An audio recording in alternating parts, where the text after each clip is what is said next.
কাট মিয়া নাটক আমার 37 বছরের অভিজ্ঞতা তোমরা কি করো না কিচ্ছু বুঝো না এইভাবে করলে হবে নাকি দেখো এইভাবে করবা কেন কেন পারবে না রাবিয়া কেন বলো দাদা হাত ছাড়েন ছাড়েন বলছি ডাইরেক্টর এখানে কে আপনি না আমি চুপচাপ বসে আসছেন দেখেন ইস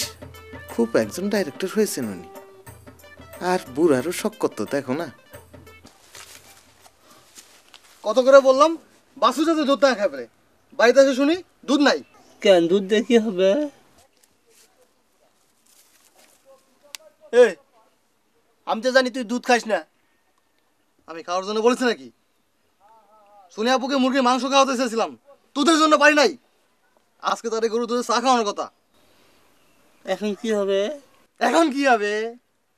বেটা বলদ না ধর ব্যান্ডেজ এগুলো দিয়ে কি হবে আমার মাথা পেঁচা তারপর দেখা যাবে কি হবে কি মেয়েরা পুরো কেমন পুরুষ হলে হ্যাঁ